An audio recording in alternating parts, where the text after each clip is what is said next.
बदल जाओ वक्त के साथ, वरना वक्त बदलना सीखो। मजबूरियों को मत कोसो, हर हाल में चलना सीखो। जय हिंद दोस्तों, वेलकम डियर प्रत्येक एकेडमिक क्लासेस। मैं सौरभ आप सभी को बायो के क्लास 10th में बायो का चैप्टर पढ़ा रहा हूँ। दोस्तों, कल हमने पोषण अर्थात न्यूट्रिशन के बारे में सीखा था, जिसमें हमने देखा था कि पोषण क्या है, पोषण की आवश्यकता क्यों होती है, पोषण के प्रकार कौन से होते हैं। आज हम देखेंगे दोस्तों, जंतुओं में पोषण की क्रिया होती कैसी है। तो जो हमारा टॉपिक है वो है जंतुओं में पोषण की क्रिया। जंतुओं में पोषण की क्रिया। दोस्तों, कोई भी जो जंतु होते हैं वो पोषण की निम्नलिखित क्रियाओं से होकर गुजरते हैं, जिनमें दोस्तों पहली क्रिया आती है भोजन को ग्रहण करना। पहली क्रिया क्या है दोस्तों? भोजन को ग्रहण करना। कोई भी जंतु भोजन को कैसे ग्रहण करते हैं, वो उस क्रिया को हम लोग दोस्तों अंतः ग्रहण करते हैं, अंतः ग्रहण कहा जाता है। तो जंतुओं में पोषण की जो पहली क्रिया होती है दोस्तों, उसे कहते हैं अंतर्ग्रहण। जंतुओं में दोस्तों जो पहली क्रिया होती है, एक मिनट दोस्तों,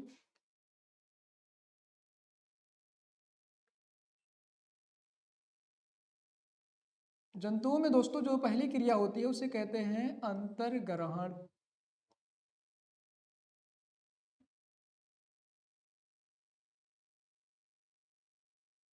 इसमें क्या होता है? तो दोस्तों इसमें जंतु जो होता है ये बाहर से भोजन को अपने शरीर के अंदर लेकर जाता है। जैसे मानव जो होता है, जैसे दोस्तों मानव जो होता है ये हाथों से, ये दोस्तों मानव जो होता है ये हाथों से भोजन ग्रहण करता है। हाथों से दोस्तों भोजन ग्रहण करता है। पक्षी जो होती है, पक्षी जो होती है दोस्तों चोंच के माध्यम से, चोंच के माध्यम से दोस्तों भोजन ग्रहण करता है। वहीं अगर हम बात करते हैं जंतुओं की, जिसमें शेर, चीता, कुत्ता, बिल्ली ये सब आते हैं, तो ये दोस्तों अपने मजबूत जबड़े, अपने अपने मजबूत जबड़े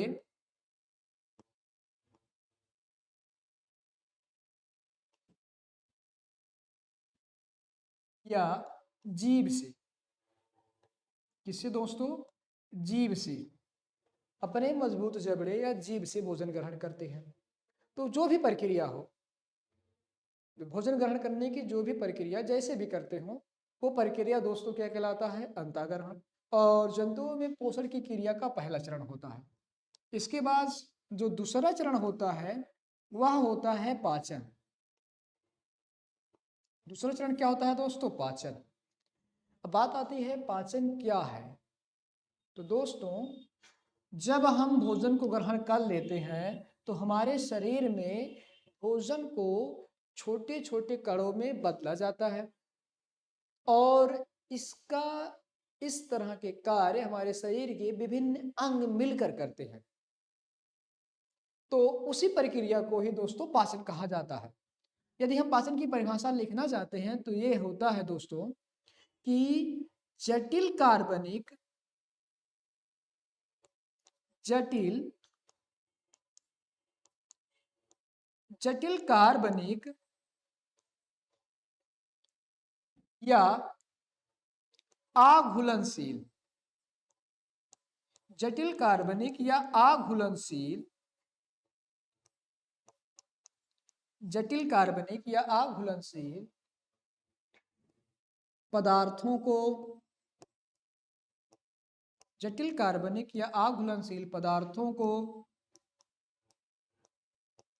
सरल कार्बनिक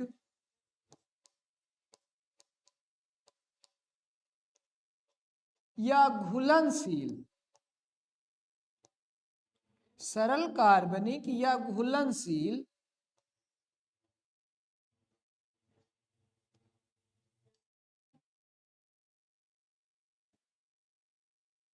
सरल कार्बनिक या घुलनशील पदार्थों में बदलने की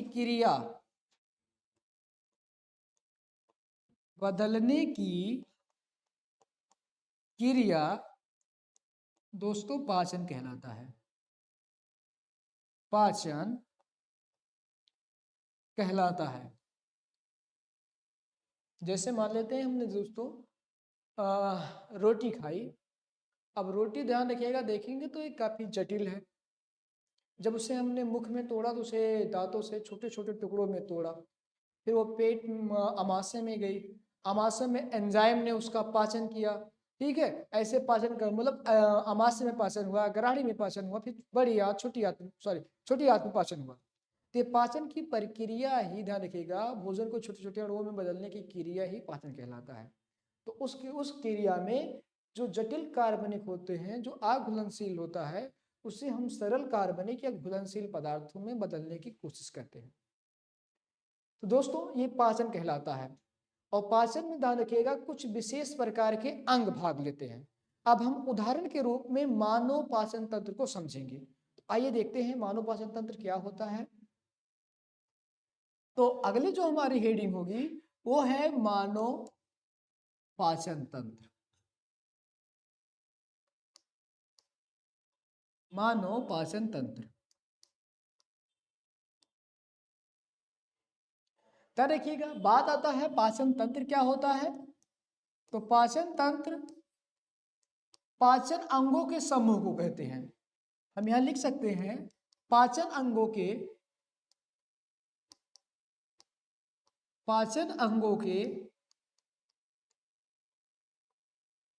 समूह को पाचन तंत्र कहते हैं। पाचन अंगों के समूह को पाचन तंत्र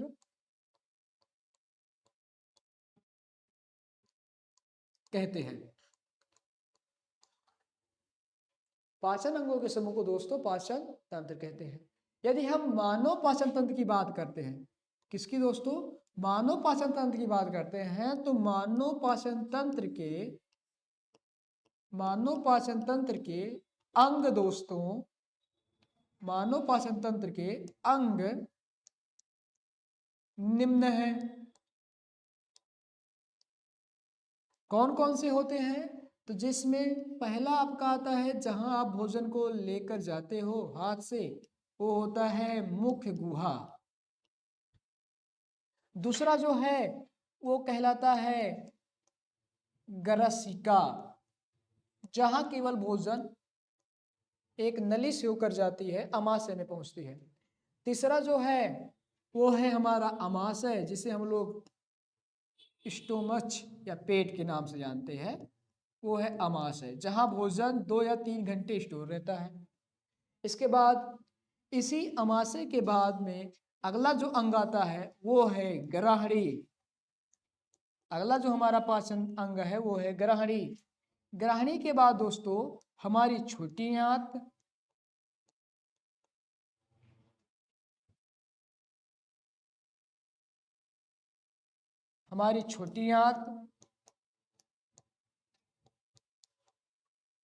और लास्ट में आता है बड़ी आंत।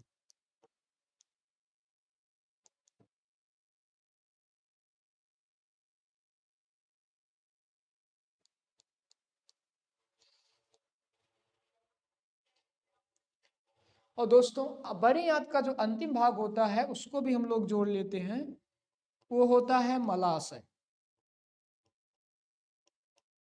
तो मुख्य रूप से दोस्तों मानव पाचन तंत्र में ये 7 अंग आते हैं। कितने अंग आते हैं, 7 अंग आते हैं। और इन्हीं 7 अंगों के समूह को ही हम पाचन तंत्र के नाम से जानते हैं। किस नाम से जानते हैं, पाचन तंत्र के नाम से जानते हैं। अब दोस्तों हम मानव पाचन तंत्र पढ़ने स्टार्ट करते हैं। अब हम देखेंगे कि मुख गुहा में किस तरह से पाचन होता है, मुख गुहा में पाचन कौन करता है। या मुख गुहा में कोई और अंग भी है? आइए देखते हैं मुख गुहा।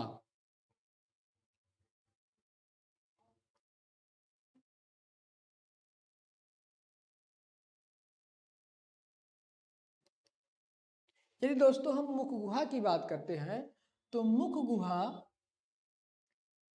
पाचन अंग, पाचन तंत्र का प्रथम अंग होता है। प्रथम पाचन तंत्र का प्रथम अंग होता है,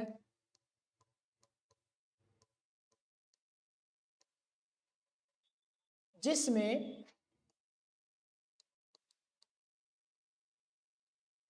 जिसमें पाचन के लिए जिसमें पाचन के लिए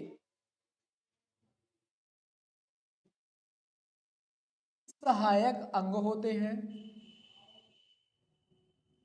जिसमें पाचन के लिए दोस्तों 3 सहायक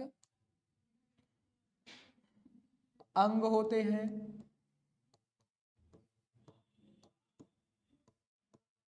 और वो 3 सहायक अंग कौन कौन से हैं? तो जिसमें पहला आता है दांत, दूसरा है जीभ, और तीसरा दोस्तों लार ग्रंथि। लार ग्रंथि। यदि दोस्तों हम दांत की बात करते हैं तो इस दांत के प्रकार थोड़े अलग होते हैं।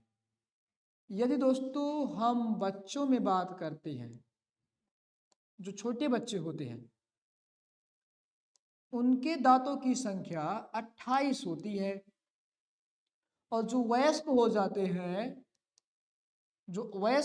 हैं, पूर्ण रूप से विकसित हो जाते हैं, अर्थात दोस्तों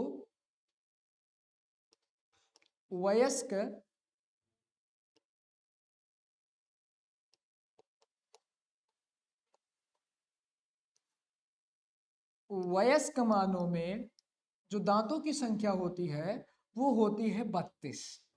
कितनी होती है? 32। दोस्तों इन्हीं दांतों को हम 2 भागों में बांटते हैं। इन्हीं दांतों को हम दोस्तों कितने भागों में बांटते हैं? 2 भागों में बांटते हैं। एक ध्यान रखिएगा, एक कहलाता है अस्थाई दांत, एक कहलाता है अस्थाई दांत, और दूसरा दोस्तों अस्थाई दांत। एक अस्थाई दांत और दूसरा अस्थाई दांत। यदि हम दोस्तों इनकी संख्या की बात करते हैं तो अस्थाई दांत ही दोस्तों 32 दांत होते हैं। अस्थाई दांत कितने होते हैं दोस्तों? 32 दांत होते हैं। और अस्थाई दांतों की जो संख्या होती है ये 20 होती है। और इन्हीं को दोस्तों, इन्हीं अस्थाई दांत को ही हम दूध के दांत कहते हैं। दूध के दांत। तो दोस्तों दूध के दांतों की संख्या पूछता है कितनी होती है? तो दूध के दांतों की संख्या कितनी होती है?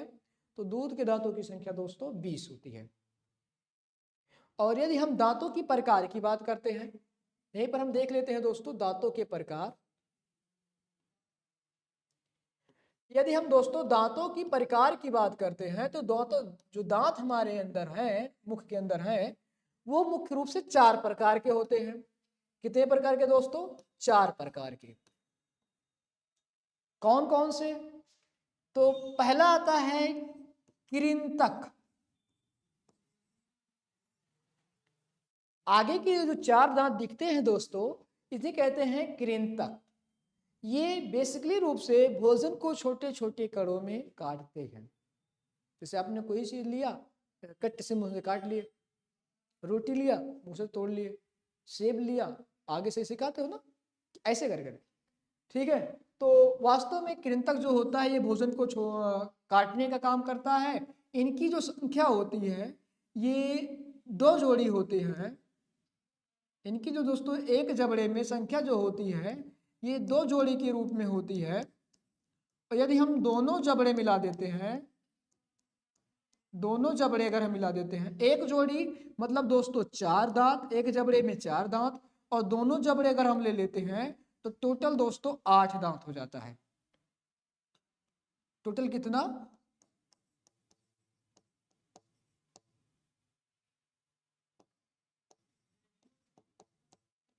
दोनों जबड़ों में दोस्तों टोटल 8 दांत होता है। मतलब एक जबड़े में 2 जोड़ी 4 दांत, दोनों जबड़ों में 2 2 4 जोड़ी 8 दांत होता है। इसके बाद अगला आता है, जो हमारा अगला टाइप है वो है रदनक। अगला क्या है दोस्तों? रदनक।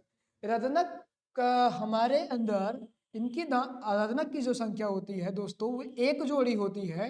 एक जोड़ी अर्थात एक जबड़े में 2 दांत, दोनों जबड़े में अगर हम देखेंगे दोस्तों, दोनों जबड़े में इनकी जो संख्या होती है ये होती है 4। कितनी होती है दोस्तों? 4। और अगला है तीसरा, वो है अग्रचवर्णक। तीसरा है अग्रचवर्णक।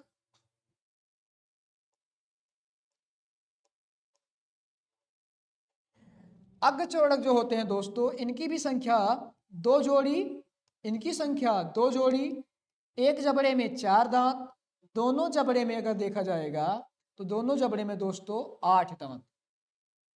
दोनों जबड़े में कितने दांत? 8 दांत। और लास्ट आता है चवर्णक।